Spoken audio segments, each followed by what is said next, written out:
Hey everybody, today's day 18 and you're almost there. And I hope you've been going strong all the way up to day 18. You only have a couple of days left until we celebrate communion and break this fast together as a church. And what this fast is designed to do is to remind us how weak our flesh is and how easily tempted we are and how much we need God to sustain us. The reason why we're using some kind of deprivation, we are going without something, we're sacrificing something to Jesus as a way of reminding ourselves how weak and vulnerable we are. It's because of what the book of Romans teaches.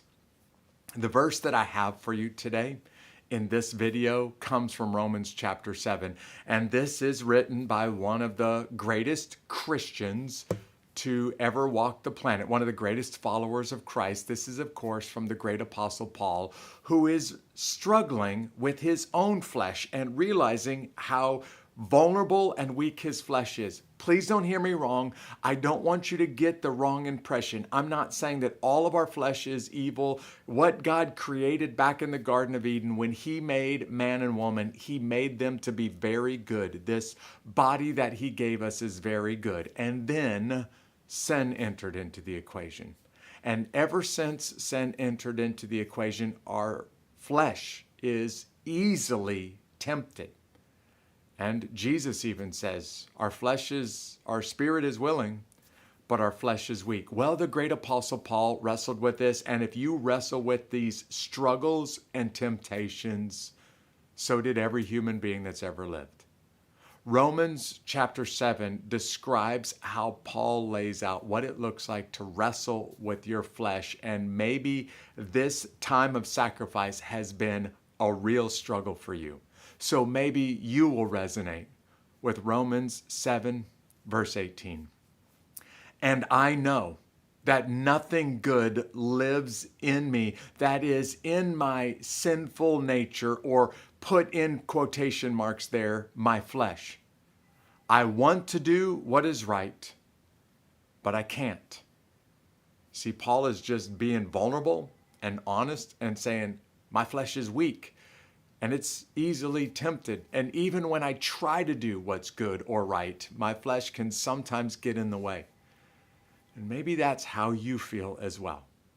And if that's the case, one of the things that fasting may do for you, I pray that it has done for you by this point, is cause you to realize, Jesus, I need your help every day when I get up to place this flesh in your hands and ask you for your power and your strength. First, to kill this sinful nature inside of me. Jesus, would you help me die to self? And then second, would you help me to live by your power, live by your grace, die to self and to live for you? And sacrificing something that's a good gift of God may just be a very tangible reminder to you that my flesh is weak. And every morning when I get up, I have to mortify the flesh. That's the way the old preachers from centuries ago used to say it. Kill the flesh before the flesh kills me. I have to mortify sin in my mortal body, kill the sin that's inside of me before that sin starts to get a hold of me and kill me. And maybe this sacrifice is just a vivid reminder of how weak and vulnerable our flesh is today. But remember, sisters and brothers, one of these days, God will give us a pure and a glorified flesh that will never be susceptible to temptation anymore, because it will be in God's presence where there cannot be any evil. So until that day, I want you to hide yourself in God's power and in Jesus' strength. I just used hide yourself on purpose because a couple of weeks ago, Pastor Troy Singleton and I were at a praise team practice, and there were some ladies that were singing some gospel music, and just kind of spontaneously before they got ready to walk out the door, they started singing a very upbeat version of the great gospel song, Rock of Ages.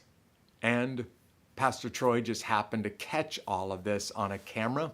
And I want you to just listen to these ladies as they spontaneously sing Rock of Ages and how much this song ministered to them. And I hope this song ministers to you as we end this broadcast. Check this out, will you?